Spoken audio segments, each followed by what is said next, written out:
อ่ะมาต่อจากชั่วโมงที่แล้ว เมื่อกี้ครับว่าเรื่องอย่างก่อนเมื่อกี้นี่วิระติวิระติคืออย่างความเว้นขาดหรือความงดเว้นงดเว้นจากอย่างล่ะเว้นจากวาจาบ่ชอบการงานบ่ชอบอาชีพบ่ชอบเอาเลยตั้งชื่อมันว่าสัมมาวาจาสัมมากัมมันตะสัมมาอาชีวะอันฟังชื่อแหละเหมือนต้องเฮ็ดอันฟังชื่อนะแต่สัมมาวาจาต้องกล่าววาจาชอบได้สัมมากัมมันตะต้องเฮ็ดการงานชอบได้สัมมาอาชีวะต้องเลี้ยงชีพชอบได้คำเราฟังคำว่าละเหมือนมันต้องเฮ็ดแต่ตัวสภาวะมันคือเหตุเว้นพุทเหตุเว้นวาจาบ่ชอบเหตุเว้นการงานบ่ชอบเหตุเว้นอาชีพบ่ชอบเนาะน่าจะพอเข้าใจเนาะแต่ว่ามันคล้ายๆกับฮีริโอตตัปปะเพิ่นว่าเพราะว่าฮีริกับโอตตัปปะนี่นะมันก็ละอายชั่วกว่าบาปเป็นเหตุให้เว้นคือกันเป็นเหตุให้เว้นแต่ว่าวิรตินี่เป็นตัวเว้นมันก็เลยแตกต่างกันนิดหนึ่งฮีริโอตตัปปะเป็นเหตุใกล้ของศีลแต่ตัววิรตินี่นะเป็นตัวศีลตัวศีลคือตัววิรติ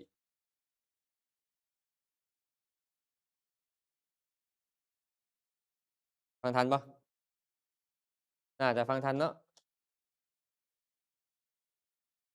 ไปออกแนงฟังทันบ่เนี่ย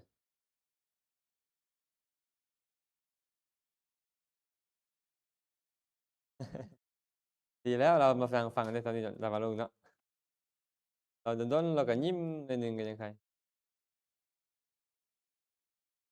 บางเทื่อนี่นะเราก็อยากให้เป็นแบบมาตรฐานนี่นะแต่บ่มันบ่ได้เป็นจะได้มาตรฐานเลยดีแล้วล่ะนี่เรายังหันไปหาผู้นี้ยังยิ้มบางเทื่อ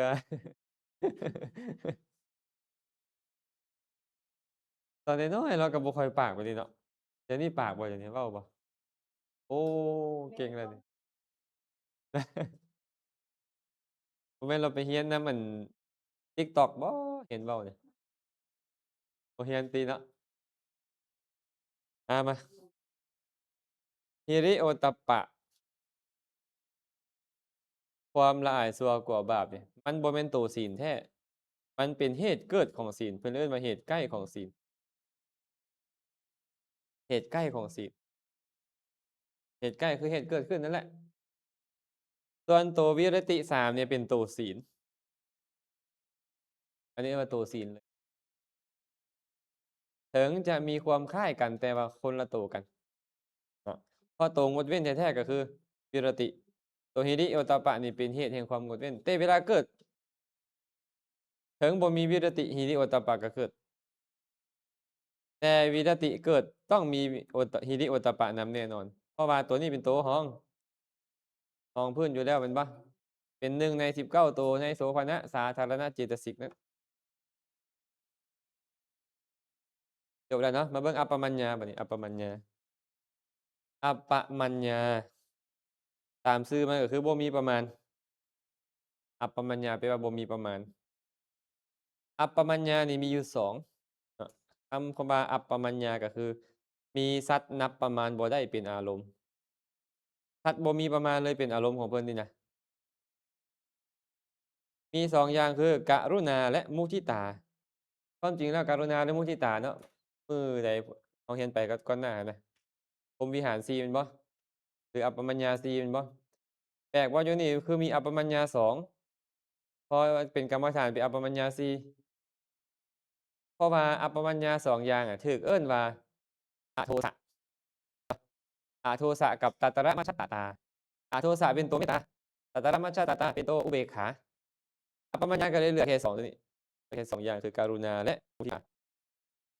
กรุณาแปลว่าความสงสารความเอ็นดูกรุณาเมื่อนั้นเราแปลกันตามไปเนาะความหวั่นไหวใจกระทำความหวั่นไหวใจของคนดีให้เกิดขึ้น หมายถึงความสงสารความเอ็นดูนั่นแหละอยากให้เขาพ้นจากทุกข์แสดงว่าต้องมีสัตว์ผู้ถึงเป็นอารมณ์ใช่เปล่าเพิ่นเลยบอกว่ามีลักษณะอยากกำจัดความทุกข์ของผู้อื่นอยากกำจัดความทุกข์ของผู้อื่นเห็นผู้อื่นเป็นทุกข์แล้วบ่อยากให้เขามีทุกข์พวกเรามีได้บ่แบบเนี้ยมีได้อยู่บ่มีบางเทื่ออยู่บ่บางเทื่อก็ซ้ำอีกบ่กูบอกแล้วบ่ฟังเห็นบ่เบิ่ง ดึงหูพันอีกบ้าง อันนั้นบ่แม่นกรุณาแล้วเนาะพยาบาทอันนั้นน่ะวิหิงสาอันนั้นเนาะแต่กรุณานี่เนี่ยมันตรงกันข้ามกับหยังตรงกันข้ามกับวิหิงสาวิหิงสานี่แปลว่าความเบียดเบียนอันกรุณาเกิดขึ้นนี่ความคิดเบียดเบียนหมู่จะบ่มีเลย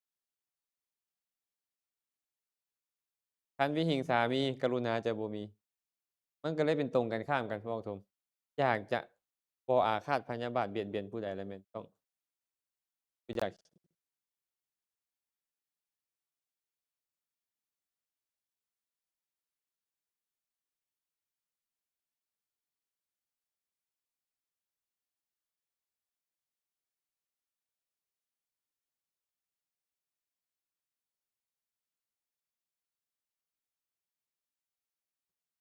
มีความเบียดเบียนอยากให้ผู้อื่นพินาศชิบหายนะ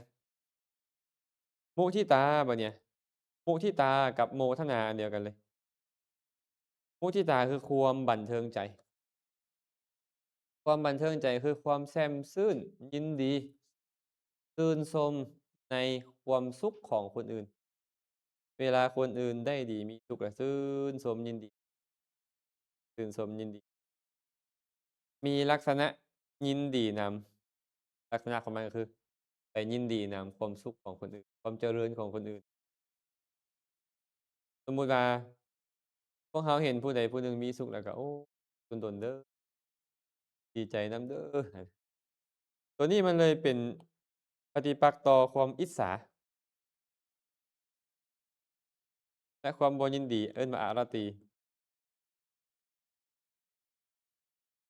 เป็นปฏิปักษ์ต่อความอิจฉาและอารตีอิจฉาแปลว่าความบ่พอใจ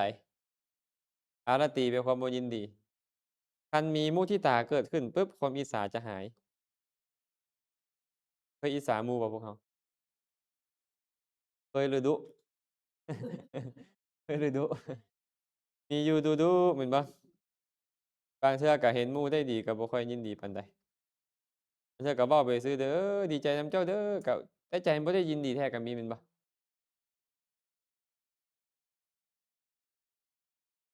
มันจึงเป็นทุกข์ตัวเนี้ยลักษณะมันเลยเป็นทุกข์เกิดร่วมกับโทสะคันบ่ยินดีแฮงก็โอ้เดือดดาลแฮง คันบ่ยินดีนำน้อยหนึ่งก็เดือดร้อนน้อยหนึ่งแต่ก็ยากสภาพเรานี่ยากเลยฉะนั้นพระโพธิสัตว์นี่นะพระองค์เลยต้องมีตัวนี้เป็นประธานในการสมบารมีแต่คันมีแต่ตัวนี้บ่มีปัญญาประกอบ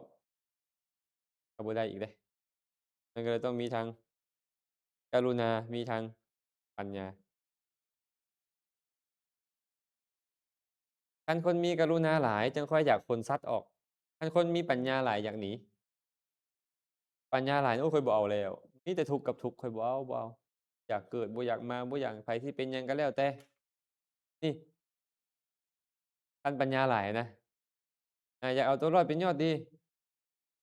ท่านกรุณาหลายเดะอยากซอยแต่หมู่บางเทื่อตัวเองทุกข์ก็อยากซอยแต่หมู่สองอย่างเนี่ยต้องมีปะปนกันพร้อมโถมแต่พระโพธิสัตว์นี่ตัวนี้หลายตัวนี้หลายกรุณาหลายอยากซอยหมู่ปัญญาก็มีอยู่ก็อยากพ้นจากวัฏสงสารนำแต่ว่าก็กรุณาหลายนะถ้าผู้ใดกรุณาบ่หลายเป็นพระพุทธเจ้าบ่ได้จังว่าเอ๊ะเฮ็ดจั่งใดพวกเขาสิได้จักเสี้ยวหนึ่งของพระองค์อะนะเนาะได้จักเสี้ยวหนึ่งเนาะเสี้ยวที่ล้านก็ได้เอ้าเสี้ยวที่ล้านของพระองค์ก็ได้เนาะให้ความกรุณามันเกิดขึ้นในใจคือสิบ่คิดบ่ดีกับไผนะ แล้วก็มีมุทิตาอีกเด้อพระพุทธเจ้าของพวกเราที่ต้องเป็นพระโพธิสัตว์ชื่นชมยินดีนำหมู่แน่นอนเวลาหมู่ได้ดีนี่ต้องชื่นชมบ่ค่อยอิจฉาริษยาไผสองอย่างนี้แหละชื่อว่าอัปปมัญญาเพราะมีแก่สัตว์บ่มีประมาณเลยบ่ได้จำกัดเห็นผู้ใดได้ดีมีสุขก็ชื่นชมยินดีกรุณาในเมื่อเขาตกทุกข์จังซี้น่าจะบ่เข้าใจยากตัวนี้เพราะพวกเราเรียนมาเรียบร้อยแล้ว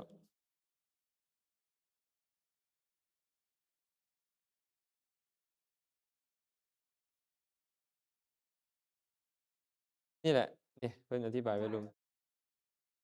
มีสัตว์บ่มีประมาณเป็นอารมณ์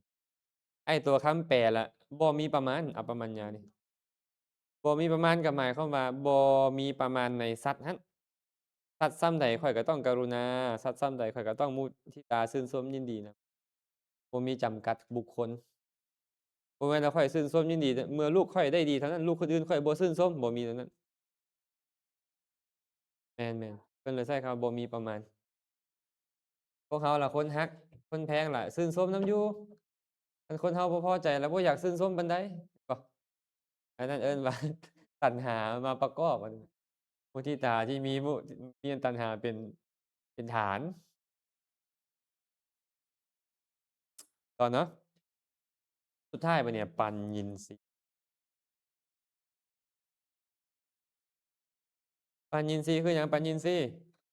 ปัญญานั่นเองปัญญานี่แปลตามศัพท์คือความรู้โดยประการต่างๆความรู้โดยประการต่างๆเอิ้นว่าปัญญารู้หยังล่ะรู้โดยประการต่างๆอะ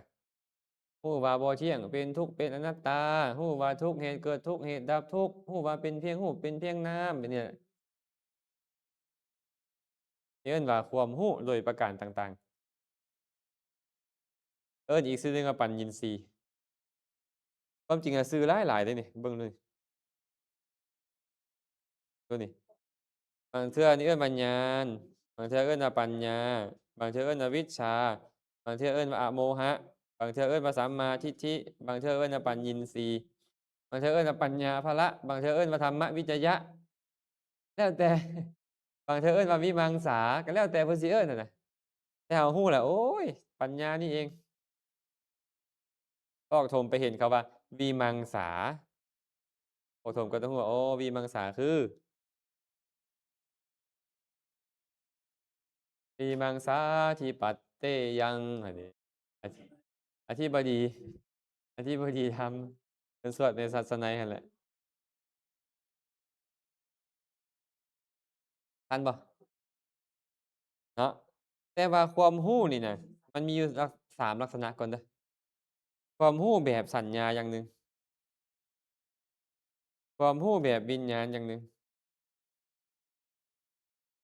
ความรู้แบบปัญญาก็อย่างหนึ่งมีความต่างกันอยู่เดะความรู้แบบสัญญาความรู้แบบวิญญาณความรู้แบบปัญญาสัญญานี่เราก็ไปจื้อเนาะจื้อว่าอันนั้นจื้อว่าอันนี้เออจื้อๆฮู้อยู่เราก็ว่าแม่นบ่แต่วิญญาณนี่ไปฮู้อารมณ์เนาะฮู้สีฮู้เสียงฮู้กลิ่นฮู้รสฮู้สัมผัสฮู้แม่นบ่บ่แม่นฮู้โดยจื้อฮู้แจ้งอันนั้นน่ะ แต่ปัญญานี่น่ะรู้ลักษณะรู้ลักษณะของสิ่งต่างๆเพิ่นเลยอุปมาคน3คนคน3คนคือไผแลเด็กน้อยให้เดียงสาบุรุษชาวบ้านและเหรัญญิกที่ไปเห็นกหาปณะเงิน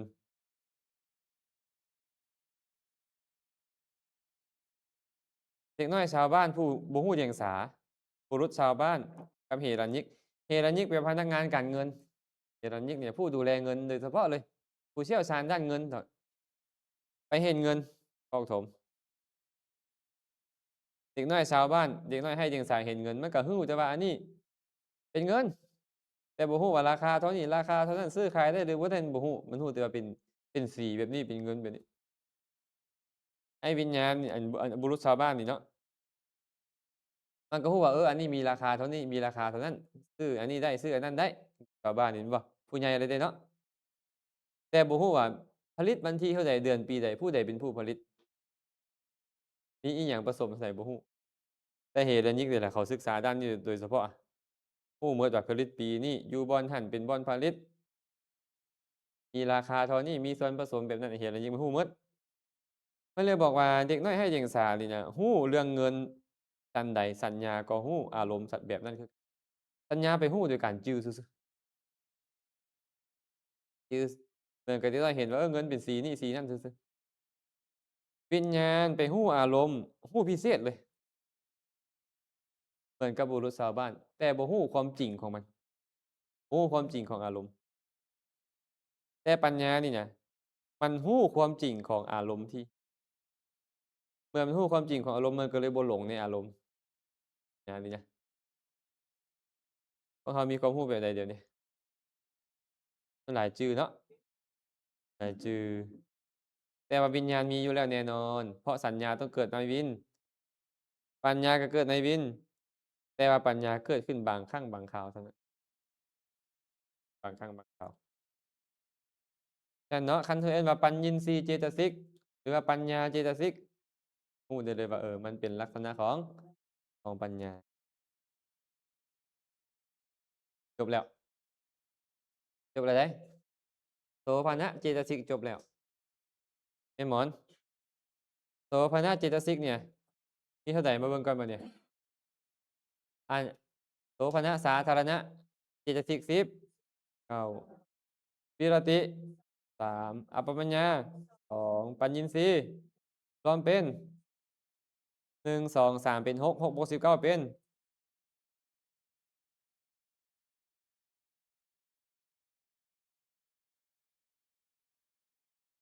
ทันบ่เบิ่งนิดหนึ่งเนาะจะแม่นหมอนบ่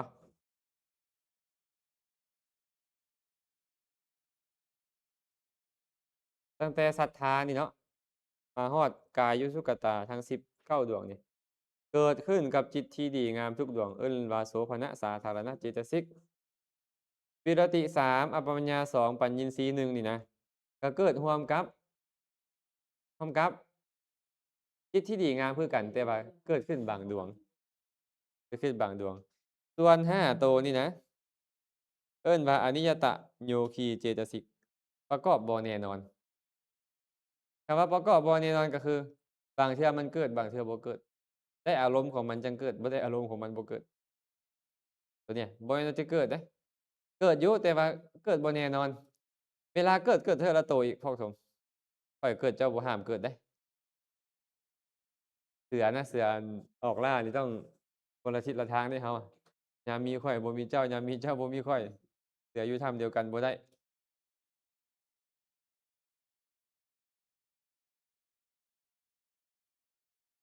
ฟังทันบ่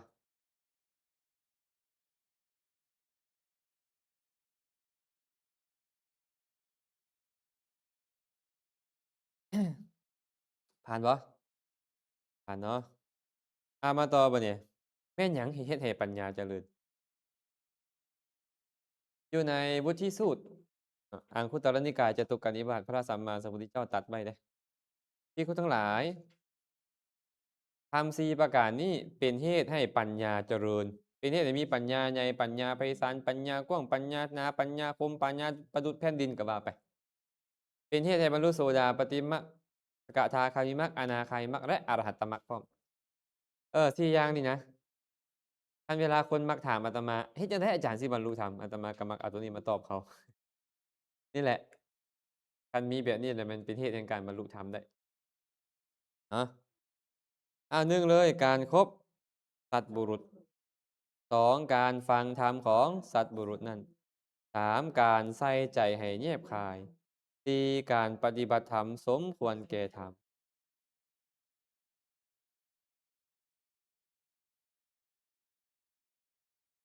4อย่างนี้เพิ่นว่าการคบสัตบุรุษก็คือเข้าไปหาทานผู้เป็นบัณฑิตนักปราชญ์เข้าหาแล้วพอบ่บ่พอเนาะเข้าหาแล้วบ่พอต้องเงียงหูลงฟังธรรมของทานสัตบุรุษนั้นพร้อมธรรมที่เพิ่นเอามาแสดงให้ฟังอะเงียงหูลงฟังธรรมแต่บางเทื่อธรรมะนี่น่ะมันแฝงไปด้วย สุญญตาก็มีเป็นธรรมะแบบเข้าใจง่ายเข้าใจยากก็มีต้องใส่ใจให้ดีบางเทื่อฟังแล้วเกิดความกำหนัดยินดีก็มีบางเทื่อฟังแล้วเกิดความบ่พอใจก็มีแม่นบ่เป็นจั่งซั้นเราต้องใส่ใจให้แยบง่ายนำฟังแล้วบ่พอเดะใส่ใจให้แยบคายใจให้ดีๆให้ถืออุบายถืออุบายให้แม่นๆๆบ่อันใส่ใจบ่ดีหั้นนะว่าไงคือใส่ใจให้ดีใส่ใจให้ดีบางเทื่อก็เหมือนกับเพิ่นเว้าให้เราเดะบางเทื่อก็ได้แต่ความโลภตัวเองมีหมู่เว้าเรื่องโลภก็เหมือนเพิ่นเว้าใส่เรา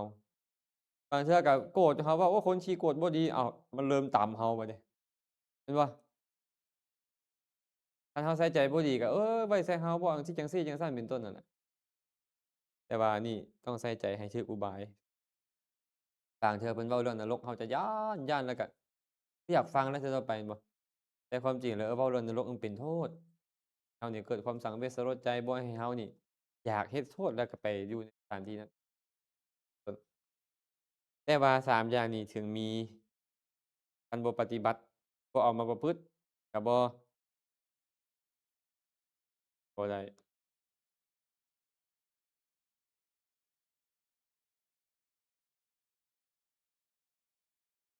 ปัญญามาจาก4ส่วนปัญญาเนาะความรู้เอิ้นว่าความรู้เนาะได้จาก4ส่วนอาจาริยาปัฐมาทัตเตได้จากอาจารย์ส่วนที่1ได้จากอาจารย์ปาทังสิตโสสชานานาตัวเองในความรู้ของตน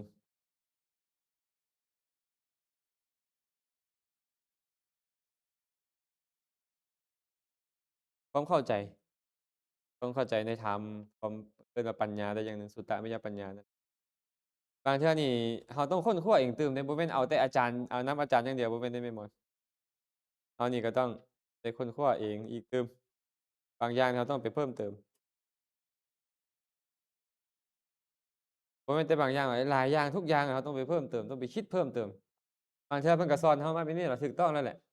แต่ว่าแง่มุมในการจะไปนำเสนออ่านแล้วพิจารณาไคร่ควรต้องเราเองนะปาทังสะพรัมมจาริหิเพื่อน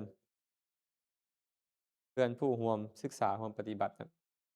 เกิดจากเพื่อนเพื่อนร่วมเพื่อนร่วมกันร่วมปฏิบัติบ่ร่วมศึกษาบ่ก็แล้วตามแต่ไปสนทนากับเขาแล้วอาจจะเข้าใจเพิ่มเติมตึเข้าใจเพิ่มสุดท้ายนี่ล่ะปาทังกาลกัมมินจะการเวลาแต่ส่วนยากเข้าใจไวโพดบ่เข้าใจปาดเพิ่นไปเรียนละ7ปีนี่มาเรียน7อาทิตย์บ่เข้าใจแล้วท้อแท้แล้ว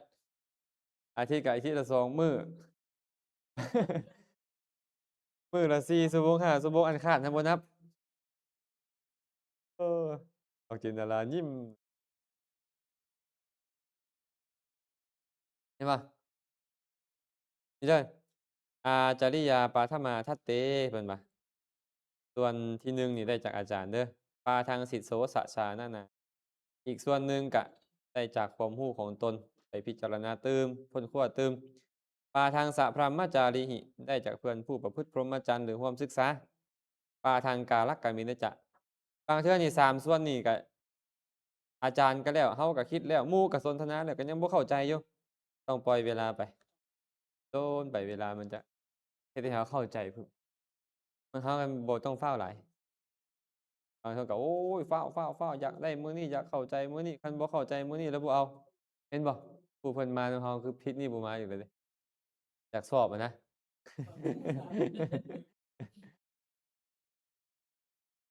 อยากเข้าใจแบบด่วนๆเลยป้ามันก็ประมาทครูบาอาจารย์ผู้เพิ่นศึกษามาโพดได้เนาะเพิ่นศึกษาก็ยังใช้เวลาปลูกโดนๆแม่นบ่กว่าจะเข้าใจ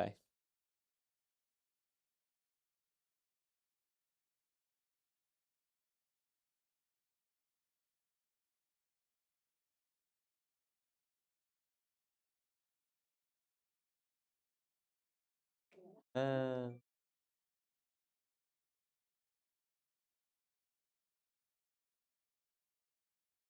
เฮาไอ้ใบประกาศนี่ผู้เรียนก็ให้ได้คันสิแต่ว่าคืออยากให้รู้จุดประสงค์ของการเรียนนี่คืออยากให้เข้าใจนี่บ่อยากให้ขาดอยากให้อันนี้แหละมันบ่คือวิชาอื่นเดะคันขาดแล้วจะไปฟังนั่นไลฟ์สดคืนใครอยู่คันขาดแล้วมันอย่าขาดตอนไปเลย แต่เรียนอภิธรรมนี่มันบ่ได้เรียนแต่เข้าใจเฉพาะเล่มนั้นๆเดะมันจะไปประมวลบัดนี้คันเจ้าขาดบ่หนึ่งหมู่ประมวลมาเจ้าก็ประมวลบ่ได้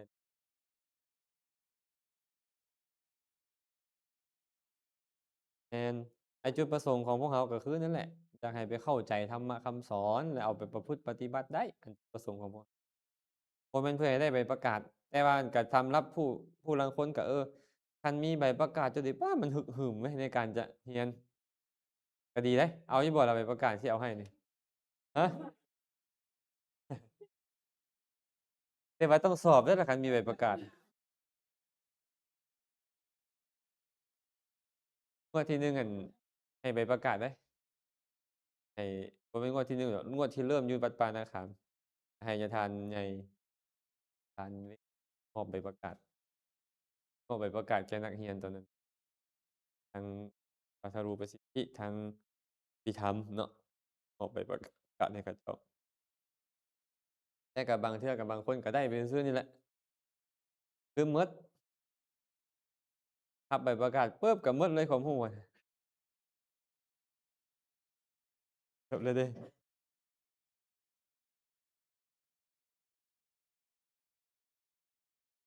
เนาะตัวสำคัญที่สุดคือตัวนี้เนาะปฏิบัติธรรมสมควรแก่ธรรมนี่แหละอันใดล่ะเอิ้นว่าปฏิบัติธรรมสมควรแก่ธรรมเอาสิ่งที่เจ้าได้ฟังได้ใส่ใจมาดีแล้วนี่มาดำเนินไปตามปฏินี่คือดำเนินไปปฏิบัตินี่ดำเนินไปตามนี่น่ะสมควรแก่ธรรมไอ้คำว่าสมควรแก่ธรรมคือธรรมเบื้องต้นสมควรแก่ธรรมเบื้องปลายก็หมายถึงเริ่มจากศีลนี่แหละเอาชำระศีลเจริญสมาธิให้เกิดเฮ็ดปัญญาให้ไพบูรย์มรรคผลนิพพานมันก็เกิดขึ้นได้เห็นเปล่า คันเจ้าอยากข้ามขั้นน่ะบ่อยากรักษาศีลบ่อยากเจริญสมาธิพู้นอยากไปนิพพานเลยแต่มีวิธีเดียวฝันนอนฝันฝันเหรอได้แต่ฝันอะนะมีมื้อเช้านี่เพิ่นส่งเทปมาให้ฟังก็เพิ่นบอกว่าการปฏิบัติธรรมนี่เป็นทางเยื้อนบ่แม่นทางตรงบอกว่าคันปฏิบัติธรรมนี่เป็นทางเยื้อนโพดทางตรงคือการฟังฟังอย่างเดียวเลยฟังแล้วบรรลุเลยโอ้คันแนวนั้นก็ดีอะเนาะดีหลายแล้ว ความจริงแล้วเนาะฟังก็เป็นเพียงส่วนหนึ่งส่วนน้อยส่วนหนึ่งเนี่ยแต่ว่าต้องเป็นพวกอุคติตัญญูวิปติตัญญูพุ้นจั่งค่อยเหมาะแก่การฟังและบรรลุบ่ซั้นพระองค์ก็บ่จำแนกคนเป็น4ประเภทแม่นบ่อุคติตัญญูวิปจิตัญญูเนยยะปะทะปรมะอุคติตัญญูฟังหัวข้อปุ๊บเข้าใจแจ่มแจ้งแทงตลอดได้ผู้เนี้ยวิปจิตัญญูต้องอธิบายยกอุปมาอุปไมยมาบรรลุได้เนยยะ ต้องปฏิบัติเลยเพิ่นต้องปฏิบัติแล้วปฏิบัติอีกปฏิแล้วบัดปะทะปรมะเปิดโอกาสบรรลุเท่าไรล่ะประเภทที่3ที่4อันคนที่จะฟังธรรมแล้วบรรลุมันน้อยก็คือสมัยพุทธกาลเขาสร้างสมมาแบบนั้นเขาสร้างสมมาเพื่อพ่อพระพุทธเจ้าแล้วบรรลุพระพุทธเจ้าต้องปรุงแต่งธรรมะให้ตรงกับใจเขาสั้นๆเด้อที่บอกว่าฟังธรรมเป็นทางตรงปฏิบัติธรรมเป็นทางลัดนั่นน่ะยังบ่แม่นคำเว้าที่ถูกต้องปานใด คำเว้าที่ถูกต้องปานใดแต่มีบ่ผู้ฟังธรรมแล้วบรรลุมีพระอานนท์ฟังบ่พอนึกออกเปล่าฟังจักปี40กว่าปีบรรลุบ่บ่ได้บรรลุเพราะการฟังเลยทั้งๆที่สั่งสมก่อนหมู่เลยอันบ่ธรรมะแม่นบ่อาพู้นจนไปสุดท้ายพู้นฟังหลายกว่าหมู่อันนี้น่ะฟังแล้วบรรลุอรหันต์เลยเพิ่นว่าปฏิบัตินี่ยังบ่แม่นทางตรงฟังอย่างเดียวเลยโดยเฉพาะฟังอาจารย์เพิ่นเว้ากันนี่นะนี่ก็ดีหั้นแหละการฟังบ่แม่นบ่ดี แต่จะบอกว่าการฟังดีกว่าการปฏิบัติก็ยังบ่พระพุทธเจ้าสิอุปมาใบลานเป่าเฮ็ดหยังแม่นบ่คันว่าการฟังเท่านั้นดีกว่าการปฏิบัติแม่นบ่ใบลานเป่าก็ฟังหลายแหล้วชื่อมาหลายหั้นแหละแต่ว่าบ่ได้ลงมือปฏิบัติแม่นบ่ก็เหมือนกับมีใบลานเป่าเห็นบ่ใบลานเป่าคือมีความรู้อะนะแต่บ่ได้รสชาติของความรู้อิหยังเลยคือพวกเรานั่นแหละบางเทื่อเนาะเรียนก็ฟังอยู่แต่ว่าเอาไปปฏิบัติได้น้อยคือบ่ปฏิบัติเลยผู้ลางคนอะนะฟังดีเดะคันบ่ฟังแล้วบ่รู้เลยวิธีการปฏิบัติ เทื่อฉึกหลอกก็มีเดะบ่บอกตรง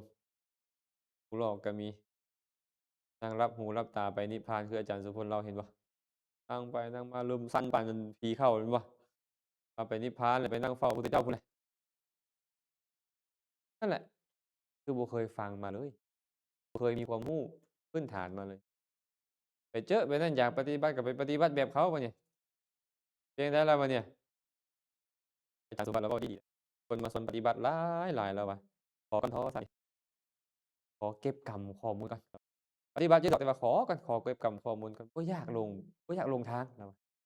กระเทินได้เป็นมนุษย์ได้มาพ้อคำสอนแล้วบ่อยากลงทางขอเก็บกำข้อมูลบ่แม่นบ่อยากปฏิบัติเดะย้านปฏิบัติผิดแล้วมันสำคัญผิดไปเลยแล้วเสียมันเสียเร็งกว่านั้นอีกเดะพี่น้องเอ้ยเสียเวลาเร็งกว่าอีกเดะก็นั่นแหละมันสิเป็นรูปการนั่นแหละมันสิเป็นลักษณะนั้นเดะสั้นๆอาตมาเลยว่าโอ๊ยผู้ใดที่หมิ่นกันสามีภรรยาก็หมิ่นเพราะพระพุทธเจ้าน่ะเพิ่นถ่ายทอดโดยปริยัติเพิ่นบ่ได้ถ่ายทอดโดยการปฏิบัติเข้าใจเปล่าเพิ่นเอาการปฏิบัติเพิ่นนั่นน่ะมาถ่ายทอดโดยปริยัติบ่แม่นเพิ่นย่างจงกรมให้เจ้าเบิ่งแล้วเจ้าบรรลุบ่แม่นเพิ่นมาบัญญัติปริยัติขึ้นมาให้เจ้าสิเอาไปปฏิบัติบัดนั้นน่ะบ่แม่นย่างจงกรมนั่งสมาธิแล้วเจ้าบรรลุตามบ่แม่นเดะคนที่เข้าใจผิดเลยว่าโอ๊ยไปเรียนบ่ได้หยังดอกต้องมาปฏิบัตินี่แล้วเอาหยังไปปฏิบัติก่อนเนี่ยเข้าใจแล้วเนี่ยเฮาเรียนเพื่อให้ได้ข้อปฏิบัติแม่นบ่พออยู่อนุบาลเนาะประถมเนาะบ่อยากไปเข้ามหาวิทยาลัยเลยน่ะพอเริ่มจากอนุบาลต้นนี่น่ะมันปานให้มันเข้าใจไปอันนี้แหละเข้าอนุบาล1ปุ๊บแล้วอยากไปพู้นเลยมหาลัยเลย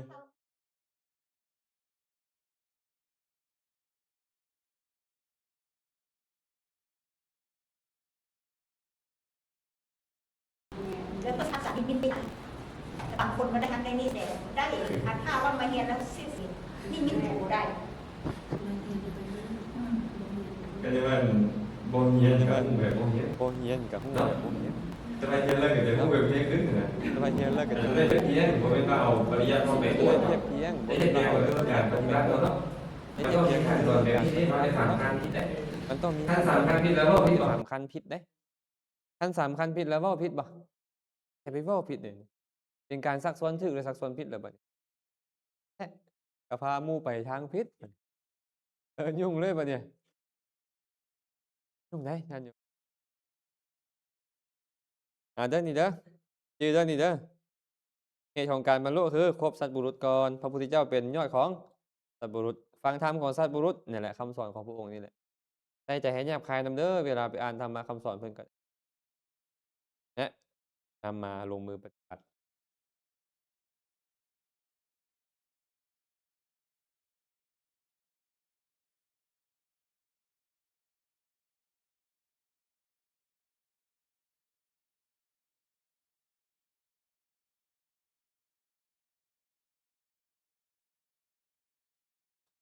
ส่วนจากศีลให้สมควรแก่สมาธิสมาธิจึงสมควรแก่ปัญญาปัญญาจึงคอยเฮ็ดหน้าที่ประหารกิเลสเอิ้นว่าปฏิบัติธรรมสมควรแก่ธรรมคือศีลสมาธิปัญญาจะเป็นเหตุเกิดของปัญญาเนาะจบแล้วปัญญาตัวนี้ยากหน่อยหนึ่งบัดเนี่ยสัมปโยคะในพร้อมจะเจ็บหัวหรือยังใครถ้าผู้ใดเป็นแม่เลขมา ผู้ใดเล่นคายเลขผู้ใดเล่นไพ่มาดูอันนี้จะเข้าใจง่ายพวกนี้คิดไรง่ายคันผู้ใดบ่ผ่านตัวนี้มาจากงงๆอยู่ได้เนี่ยสัมปโยคะในของอัญญสมานาเจตสิกอัญญสมานาเจตสิกมีจักตัว13ตัว13ตัวมาเบิ่งนำกันไล่เบิ่งดูผัสสะเวทนาสัญญาเจตนาเอกคตาชีวิตตินทรีย์มนสิการวิตกวิจารอธิโมกข์วิริยะปีติฉันทะสัมปโยคะในแปลว่าการประกอบร่วมกันการประกอบร่วมกันสัพพจิตตสาธารณเจตสิก7ดวงยอมหาได้ในจิตตุบาท89ดวงทุกดวงเลย อันนี้ง่ายเนาะตรงนี้เนาะถามว่าผัสสะเกิดในจิตจักดวงก็ตอบได้ว่าทุกดวงเวทนาเกิดในจิตทุกจักดวง ทุกดวง สัญญาเกิดในจิตจักดวง นี่คือภาษาประโยคะเว่าเรื่องการไปประกอบของมัน เอาเจตสิกเป็นตัวตั้งไปประกอบกับจิต เอิ้นว่าสัมปโยคะใน มันจะมีสองใน สัมปโยคะใน สังขะในเลย สัมปโยคะในคือในการไปประกอบกับจิต สัพพจิตตสาธารณจิตสิกเจ็ดอย่างคือหยังผัสสะเวทนา สัญญา เจตนา เอกคตาชีวิตินทรีย์มนสิการ เกิดได้ในจิตทั้งหมดเลย อันนี้ไงบ่ต้องถามว่ามีผัสสะบ่จิตแต่ละดวง ต้องมีผัสสะแน่นอน มีเวทนาแน่นอน มีสัญญาเป็นต้น มีเจตนาแน่นอนพร้อม แต่แม่ผมจะพูดเลยอ้าวไอ้พระพุทธเจ้าบอกว่ามีเจตนาเป็นกรรมป่านนี้เจตนามันดันเกิดในบอกนอนหลับก็มีจิตก็มีเจตนาให้จังได๋อันจื้อตัวนี้ไว้เราจะไปแจ่มแจ้งอยู่เรื่องกรรมแล้วก็อยู่ในของปัฏฐานแม่นเฮ็ดเพิ่นบอกว่าปุริมากุศลธัมมาอิหยังหั้นนะ ต่อเนาะปกิณณกะเจตสิก6ดวงคือหยังแน่วิตก วิจารณ์อธิโมกข์วิริยะ ปีติ ฉันทะ มี6ดวงเนาะวิตกนี่น่ะย่อมเกิดได้ในจิต55ดวง คือในกามวจรจิตทั้งหลาย เว้นทวิปัญจวิญญาณ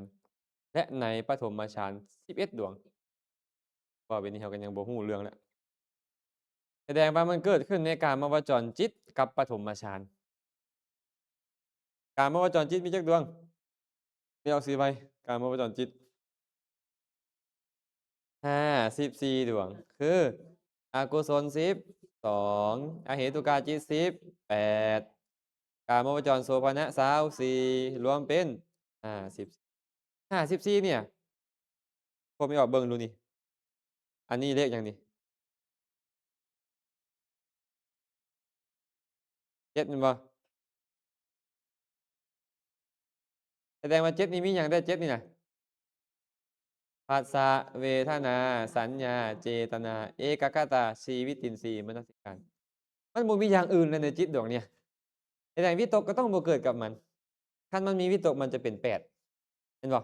โอ้แสดงว่าทวิปัญจวิญญาณนี่นะเพิ่นเอิ้นมันว่าทวิปัญจวิญญาณ เพราะว่าเป็นวิญญาณ5ทั้ง2ฝ่าย วิญญาณ5คือหยังได้ล่ะ ตา หู ดัง ลิ้น กาย วิจัยเด้ตา หู ดัง ลิ้น กายนี่นะ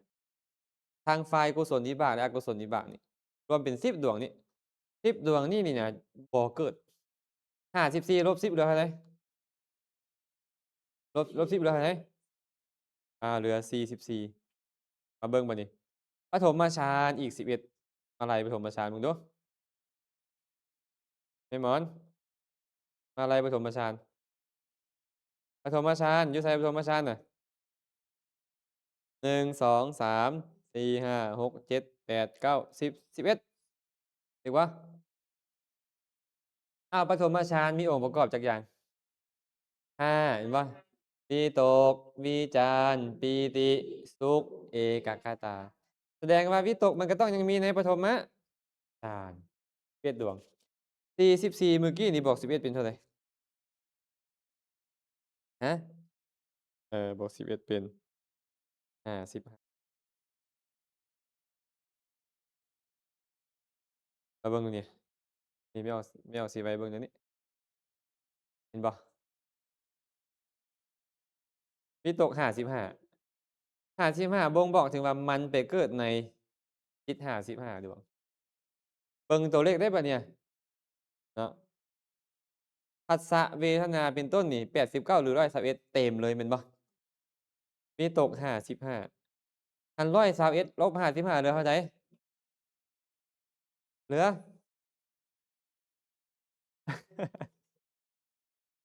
55บวก66เป็น100คันมันเกิดได้55มันก็บ่เกิดในจิต60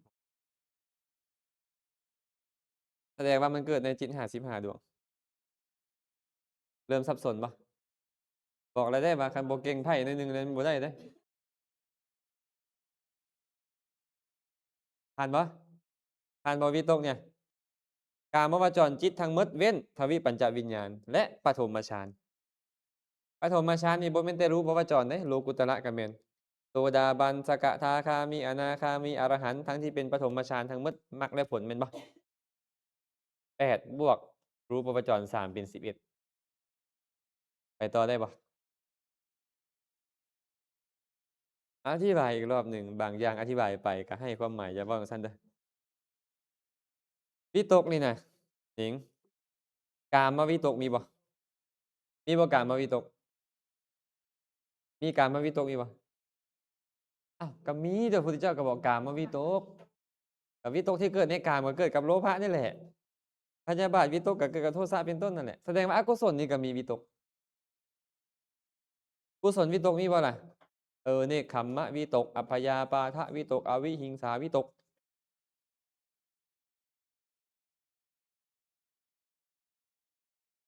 อันเนาะ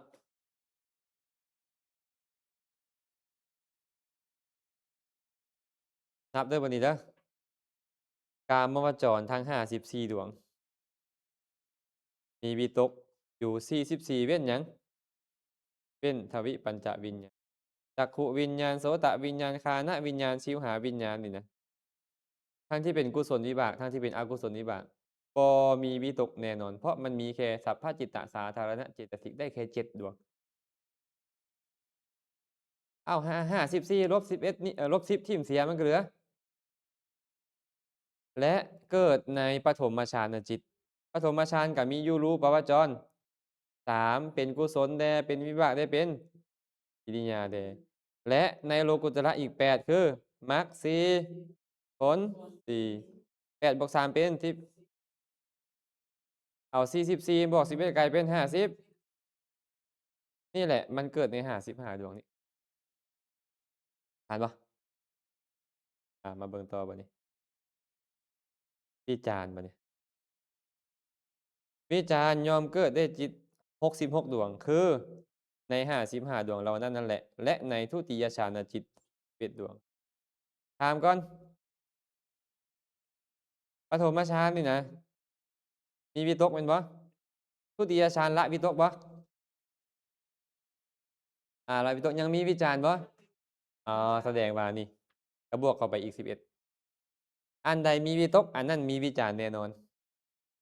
และตัวมีวิจารณ์บ่มีวิตกก็ได้แสดงว่า55ดวงนี้มีวิตก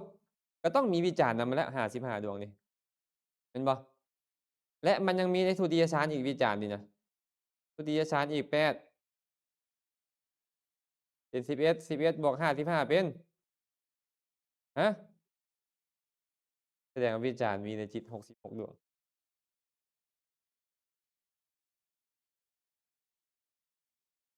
แต่บ่มามื้อนี้หาวเงิบเลยล่ะหาวเงิบเลย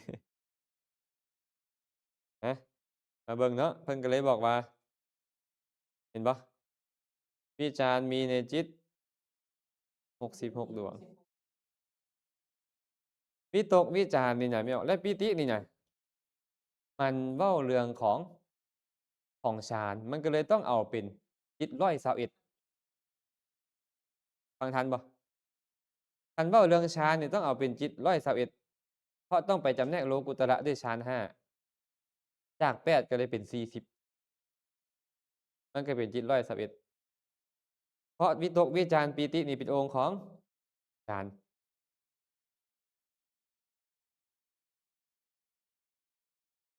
แม่นบ่ฟังทันบ่นี่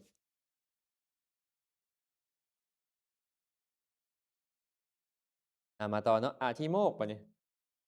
อธิโมกข์เกิดได้ในจิตเท่าไรนี่78หรือ110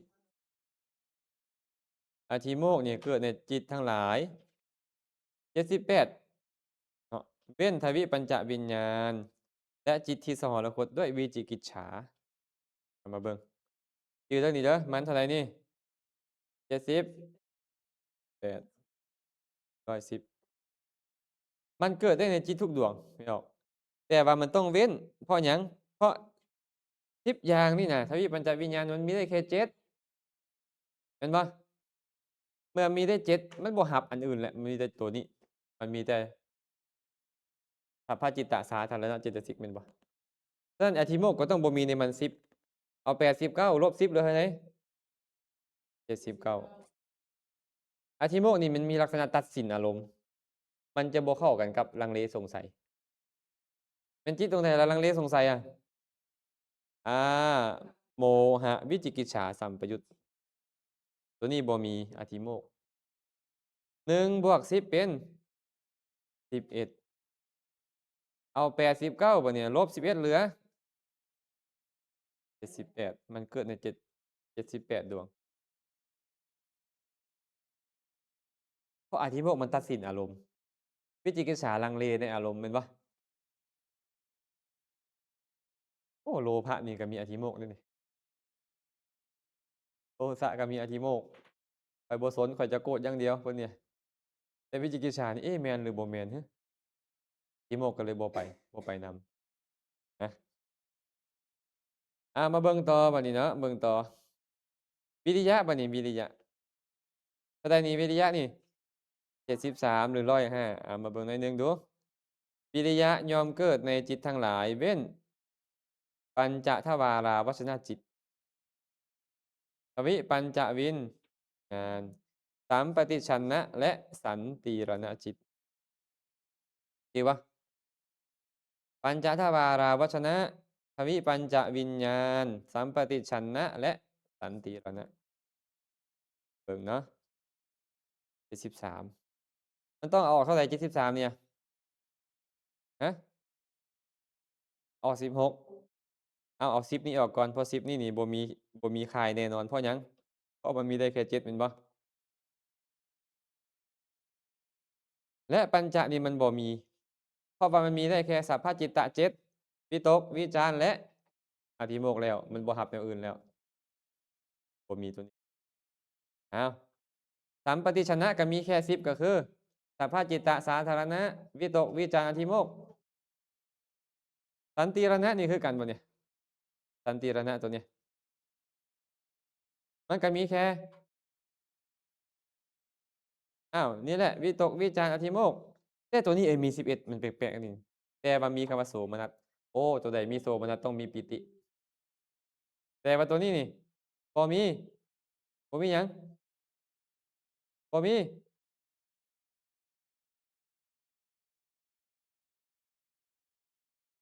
มีหรือบ่มีเพิ่นบอกว่าตัวใดเด้อสัมปติชนะสันติรณะครบ6หรือยังครบ6หรือยังครบ6แล้วย้อนหยังเพิ่นว่าเบิ่งวิถีจิตหน่อยหนึ่งเด้อมาเบิ่งวิถีจิตเนาะ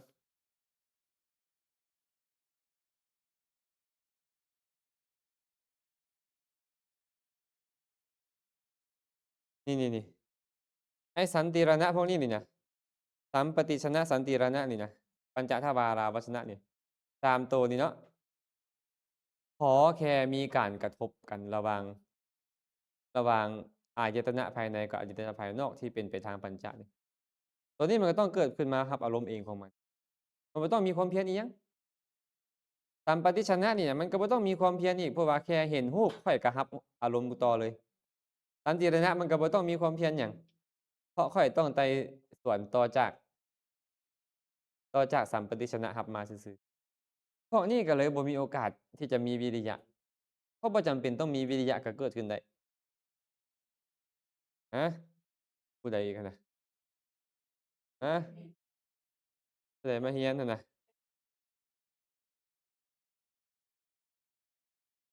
ทันบ่สรุปบ่มีหยังได้นี่แม่หมอนบ่มีหยังได้บ่มีทวิปัญจวิญญาณ10บ่มีสัมปติชนะ2สันติรณะ3และปัญจทวาราวัชชะอีกบ่มีวิริยะในฐานะนี้89ลบให้16เหลือ73ถึกบ่คันเอา121เด้121ลบ16เหลือ105โอ๊ยคิดทันแล้วเด้บ่อัลไซเมอร์สิกินแล้วนี่เด้ เอาสมมุติเราคิด121นั่นนะเอามาลบ16นี่ก็1เหลือ5แม่นบ่จือ1เป็น2ก็0เนาะ105เพิ่นเลยบอกว่าเกิดในจิต73หรือ105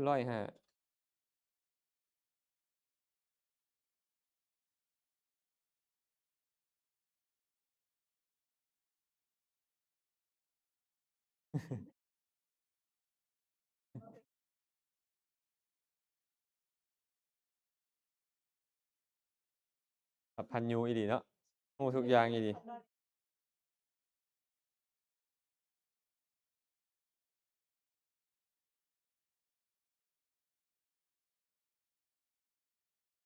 ต่อเนาะมาต่อเลยหนึ่งปีติบัดเนี่ยปีติย่อมเกิดในจิตทั้งหลาย เว้นจิตที่สหรคตด้วยโสมนัสที่วินจิตที่สหรคตด้วยโสมนัสขออภัยเด้อเป็นโทมนัสอ่านผิดนะเป็นจิตที่สหรคตด้วยโทมนัสจิตที่สหรคตด้วยอุเบกขา กายวิญญาณและจตุตฌานจิตดีปะโทมนัสมันบ่เกิด อุเบกขามันบ่เกิด กายวิญญาณทั้งสองมันก็บ่เกิดเพราะมีเวทนาเป็นสุขเป็นทุกข์และจตุตฌานมาเบิ่งบ่ดิมาเบิ่งดูเบิ่งนำกันได้มันบ่เกิดในจิตที่เป็นโทมนัสมีใครโทมนัสเนี่ย2เอาทิ่มตัวเนี้ยบ่เกิด อุเบกขามันก็บ่เกิดอยู่ไสอุเบกขาเนี่ยเอากายวิญญาณก่อนกายวิญญาณ2ฝ่ายบ่เกิด อุเบกขามันก็บ่เกิดนี่อุเบกขาหมดเนี่ยโลภะอุเบกขา4แม่นบ่โมหะอุเบกขาแน่นอนไอ้จักขุโสตคานะชิวหาเนี่ยอุเบกขาอุเบกขานี่ก็อุเบกขาอุเบกขานี่ก็อุเบกขาอ้าวมหากุศลอุเบกขา4มาอิบากอุเบกขา4มหากิริยาอุเบกขา4นะปัญจมฌานปัญจมฌานอุเบกขาแน่นอนเพราะว่ามันต้องละสุขแม่นบ่โดยเป็นเครือเลยอันนี้ก็แม่นนี่มานับกันบัดนี้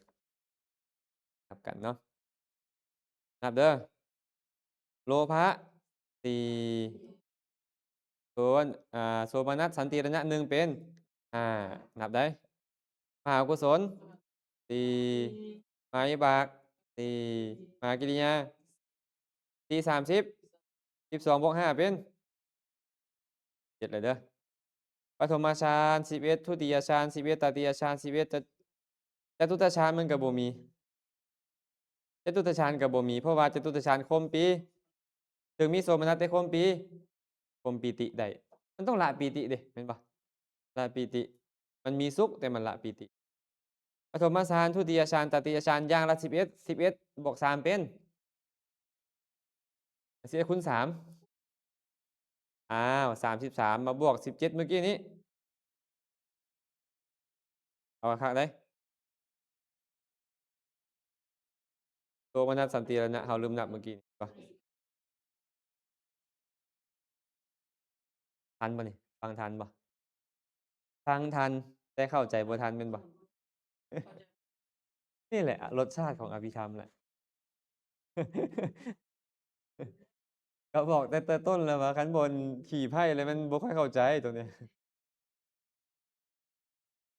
อาตมามีเทื่อหนึ่งเนาะไปเล่นไพ่นำกับเจ้าไพ่ซื้อตำกัน2-3ซั่นบัดนี้ไพ่3ไพ่เก๋เนาะจิ้มมา6ใส่7เป็นเท่าใดล่ะ3มาแคบ3นี่แหละเป็นบัก6เด้อเป็นบัก6ก็มันเป็น9จิ้มไปบัก8 13บวก8ไพ่แต้มเดียวที่แท้มัน6 7 8มันเป็นเรียงเออทิ่มเบิ่งแหมไอ้คนมันเบ้อแฮงอะน่ะนับแต่ตัวเลขหลาย ที่แท้มันเป็นเรียงเนาะพ่ออุดมเนาะโอ๊ยธรรมศาสตร์เอ้ยซื้ออีกต่างหากสิลักไก่เอาบ่สิได้ บ่เป็นหยังเด้อคันบ่เข้าใจก็บ่เป็นหยังแต่ว่าก็อยากให้เข้าใจ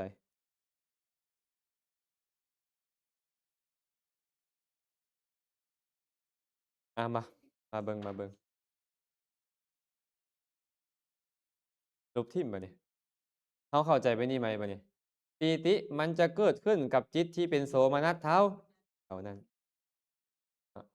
แสดงว่าโทมนัสมันก็บ่เกิดอุเบกขามันก็บ่เกิดสุขมันก็บ่เกิดทุกข์มันก็บ่เกิดเห็นบ่แต่ถึงแม่นเป็นโสมนัสแต่มันจะบ่เกิดในจตุตถฌานเพราะจตุตถฌานข่มปีติได้ละปีติบัดนี้เราก็มานับโสมนัสโลภะมีโสมนัสบ่1 2 3 4นี่แหละโทสะบ่เกิดโมหะบ่เกิดเพราะบ่มีโสมนัสโลภะได้4อเหตุกาจิตมีโสมนัสจักดวง1 2 4บวก2เป็นมหากุศล1 2 3 4เป็นมหาวิบาก1 2 3 4เป็นมหากิริยา1 2 3 4เป็น8วันนี้มาปฐมฌานปฐมฌาน11ทุติยฌาน11ตติยฌาน10เป็นเท่าไหร่33บวกเท่าไหร่เมื่อกี้นี่เป็นอาจารย์จตุตถฌานมันคือบ่เกิดมันมีเวทนาเป็นโสมนัสคือกันบ่เกิดเพราะมันข่มปีติได้ปีติต้องเกิดขึ้นกับจิตที่เป็นโสมนัสแน่นอนแต่ว่าบ่เกิดในประเภทจตุตถฌานมีบางคนอาจจะถามอาจารย์สุขกายนี่เด้ขณะอาจารย์มันคือบ่เกิดมันก็มีสุขอยู่เด้ขะน้อยเพราะสุขกายมันเป็นกายวิญญาณมันมีแต่สัพพจิตตสาธารณเจตสิกสุขอยู่แต่มันบ่แม่นปีติเพราะมันเป็นไปทางกายปีติต้องเป็นไปทางใจเท่าฟังทันบ่สุดท้ายฉันทะบัดนี้ฉันทะเป็นความพอใจมันจะพอใจในอันใดอันหนึ่งนี่น่ะมันต้องเป็นจิตที่มีความหนักแน่นมันจึงพอใจคันจิตดวงใดมันบ่หนักแน่นมันจะบ่เกิดมาเบิ่งเด้อฉันทะย่อมเกิดในจิตทั้งหลายเว้นอเหตุกะจิตและโมหะมูลจิตดู69เป็นบ่9มาเบิ่งเนาะมันบ่เกิดในอเหตุกะ18เพราะหยังเพราะมันบ่มีเหตุมันบ่ตั้งมั่นจิตที่บ่ตั้งมั่นแต่บ่มีฉันทะและถึงแม้นโมหะมูลจิตจะมีเหตุก็ตามแต่มีเหตุเดียวคือโมหะมูลมันมีแต่โมหะมูลมันก็เลยบ่หนักแน่นรากฐานบ่หนักแน่นบ่มั่นคงฉันทะเลยบ่เกิดพร้อมกับมัน18บวก2เป็นเท่าไรก็20เอา89มาลบ20เหลือ9คันเอา121เด้ลบ20เหลือเท่าไร101นี่แหละ69หรือ101มันเกิดในจิตเท่านี้ฉันทะนี่ถามบัดเนี่ยโลภะนี่มีฉันทะบ่บัดเนี่ยฮะมันก็มีตัวมันบ่มีแต่พวกนี้นี่นะแม่นบ่อ๋อแสดงว่ากามฉันทะก็มีโทสะโกรธนี่มีฉันทะบ่บัดเนี่ยพอใจในการโกรธมันก็มีพอใจในอารมณ์พอใจในความโกรธนั่นน่ะมันเหมือนจะบ่พอใจแต่โทสะนี่มันบ่พอใจนะเป็นหยังมันคือวิฉันทะก็พอใจในการโกรธนั่นน่ะ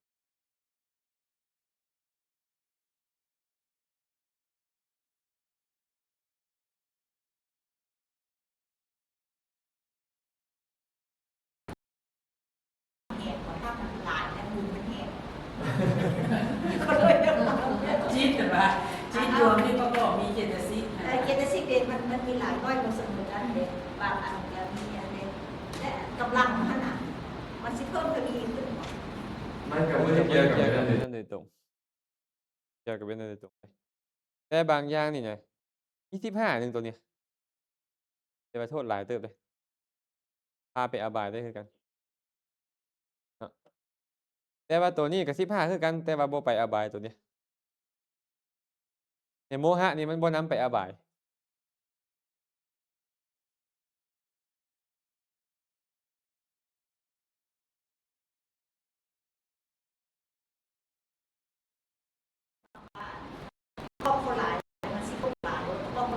บางประการเนี่ยอย่างเช่นจิตพวกนี้บอกบางตัว21ประเภทเดียวกันเลยบางตัว21บางตัว10 19เป็นบ่บางตัว18บางตัว20เพิ่นบอกว่าจิตใดที่มันเข้มแข็งนี่นะจิตที่มันแบบเข้มแข็ง มันจะบ่มีถีนและมิทะจิตที่เป็นสาอสังขาริก มันจะบ่มีถีนและมิทะแต่มันจะเป็นจิตที่เข้มแข็งกว่า เออ แสดงว่าแม้แต่มีหลายกว่ามันก็ยังอาจจะบ่โทษหนักเท่ามัน เพราะมันเข้มแข็งมันบ่ต้อง มันบ่เสื่องมันบ่เสื่องซึมจิตประเภทนี้เป็นโลภที่บ่เสื่องซึมโลภที่เข้มแข็งแบบนี้ก็มี โลภที่เข้มแข็งกับโลภที่บ่เข้มแข็งโกรธคือกันเห็นบ่นี่แม่เพ็งโกรธมี20กับ22แต่22นี่มันมีถีนมิทะนำแต่มันเป็นจิตที่บ่ค่อยเข้มแข็งตัวเนี้ยแต่มันมีเจตสิกหลายกว่าแต่มันบ่เข้มแข็งมันเป็นโทสะที่บ่แข็งแรงต้องได้อาศัยมีการกระตุ้นสักส่วนจึงเกิด แต่ตัวนี้นี่บ่ต้องมีไผกระตุ้นข้อยฟาดได้เลยข้อยนี่นะเกิดขึ้นได้เลยโทษก็น่าจะมีปริมาณหลายคันสมมุติไปตามนี้เนาะแต่ความจริงแล้วนี่นะโทษหลายหรือบ่หลายก็คือที่มันเกิดขึ้นดุส่ำใดเกิดดุส่ำใดแล้วผู้ที่มันไปโกรธหั้นนะมีคุณหลายหรือน้อยเจตนาแรงบ่เกิดขึ้นหลายบ่คันความพยายามหลายก็เกิดขึ้นหลายก็โทษหลายผู้ที่เฮาพยายามโกรธพยายามเคืองมีคุณหลายบ่โทษหลายขึ้นโกรธตั๊กแตนกับโทษซ้ำโกรธตั๊กแตนโกรธพระพุทธเจ้าคืออันนี้ล่ะหลายเคยบ่เคยโกรธพระพุทธเจ้าบ่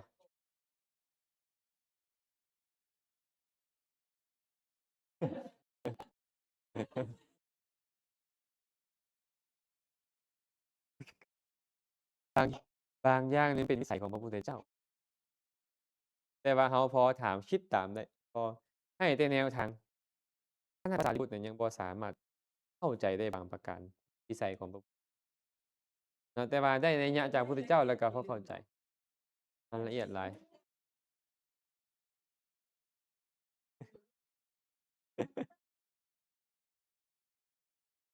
แต่ว่ามันจะไปแจ้งตอนเราไปวินิจฉัยพระสูตรสมมุติมีพระสูตรบางสูตรบอกว่าบุคคลผู้ละโมหะได้เป็นอนาคามี ละโมหะได้เป็นอนาคามี โมหะมันต้องนี่บ่โมหะแม่นบ่อ้าวบางพระสูตรโมหะคืออวิชชานี่อรหันต์จังละได้อ้าวเป็นหยังมาสูตรนี้บอกว่าอนาคามีนี่เราต้องมาวินิจฉัยได้อนาคามีละหยังได้แท้กามฉันทะโอ้ต้องเป็นโลภะที่เป็นไปในกามละโทสะได้พยาบาทโอ้ต้องเป็นโทสะแต่ถามว่าโทสะมีหยังได้โทสะเนี่ยมีโมหะนำแน่นอนเพราะโมหะเป็นสาธารณะแก่อกุศลจิตทุกดวงแม่นบ่โลภะนี่มีโมหะบ่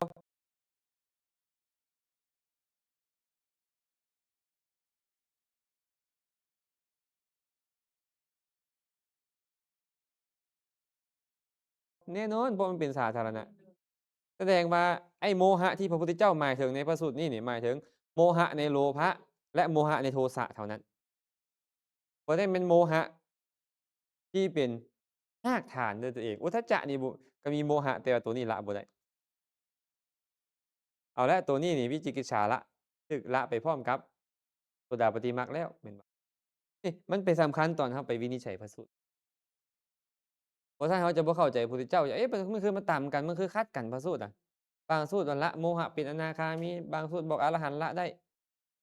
คันเราเข้าใจแล้วโอ้พระพุทธเจ้าเว้านี่บ่มีแต่เพิ่นอยากเสนอนัยยะใด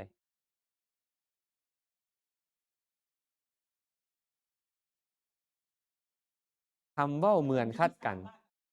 อาคำเว้าเหมือนขัดกันแต่อรรถะจะบ่ขัดกัน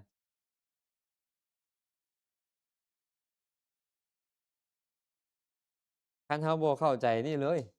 แล้วจะเอาอิหยังมาอธิบายโถ่คืออาจารย์เว้านั่นแหละภิกขุทั้งหลายเราจะแสดงอสังคตธรรมและธรรมอันเป็นเหตุให้ถึงอสังคตธรรมอสังคตธรรมแม่นหยังคือ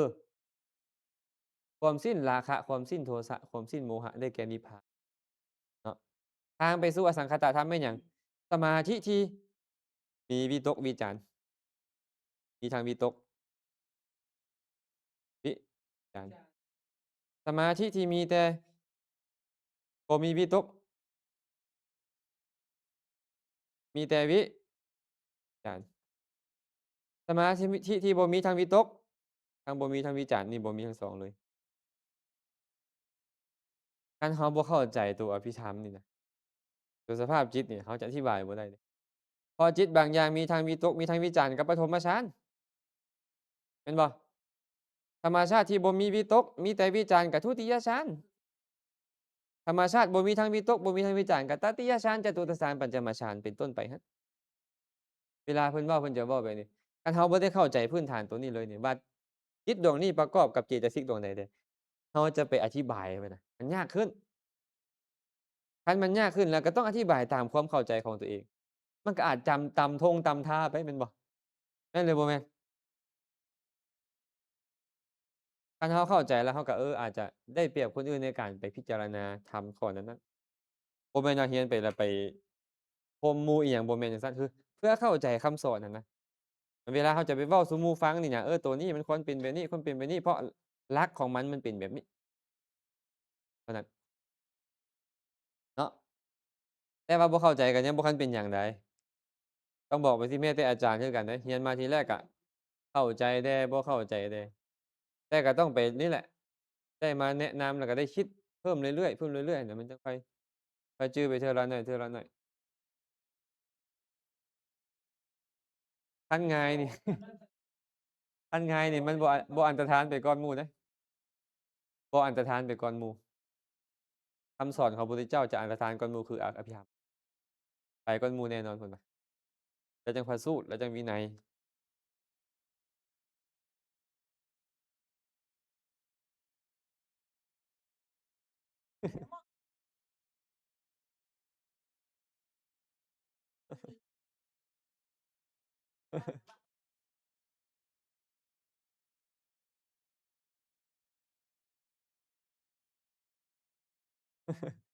บางคนยังคิดว่ามันบ่แม่นสัพพัญญุตญาณบ่แม่นคำสอนพุทธบางคนยังคิดแบบนั้นเลยเอาล่ะป๊าผู้ใดมาคิดได้ขนาดนี้ก็คิดได้ขนาดนี้คันบ่แม่นพระพุทธเจ้าก็ยังน่านับถืออยู่นั่นเนาะแม่นบ่คันคิดได้เร็งขนาดนี้หั้นนะแต่ละผู้ใดล่ะจะไปเฮ็ดนั่นแหละ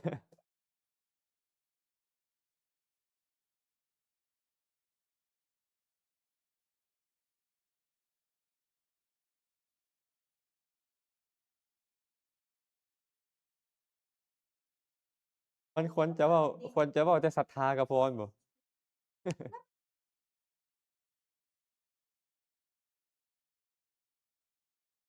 เรียบเนาะนี่แหละเพิ่นจึงเอิ้นว่าสัพพัญญุตญาณ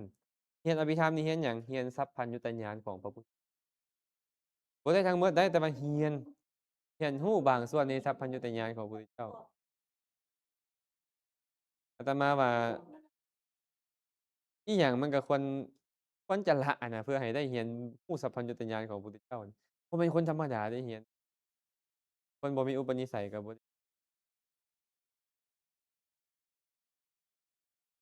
แต่พวกเขาโชคดีแล้วอย่าฟ้าวท้อแท้เด้อมาเจอแค่อัญญสัมมนาเจตสิกสัมปโยคะนี่ก็โอ้แล้วเนาะตาเริ่มเลือกขึ้นแล้วบ่ได้เลยอ้าวน่าจะสรุปเท่านี้กันเนาะมื้อนี้เนาะเพราะว่าหมดเวลาแล้วสรุปว่ามื้อนี้เราได้โสภณเจตสิกทั้งหมดและได้สัมปโยคะในของอัญญสัมมนาเจตสิกที่ต่อไปคันบ่ได้พักแท้ก็จะมาอกุศลแล้วก็พวกนั้นจะได้รู้ว่าจิตดวงนี้เป็นอกุศลมันมีอิหยังเกิดร่วมเดะตอนนั้นน่ะบางเทื่อพระพุทธเจ้าอยากเอาโลภะมาเว้าบางเทื่อพระพุทธเจ้าอยากเอามานะทิฏฐิอิหยังมานำเสนอก็ตามแต่ว่ามันต้องมีมานำกันเอาตัวใดเป็นประธานเราจะได้รู้เนาะมื้อนี้ก็คงจะพอสมควรแผ่เมตตาอุทิศ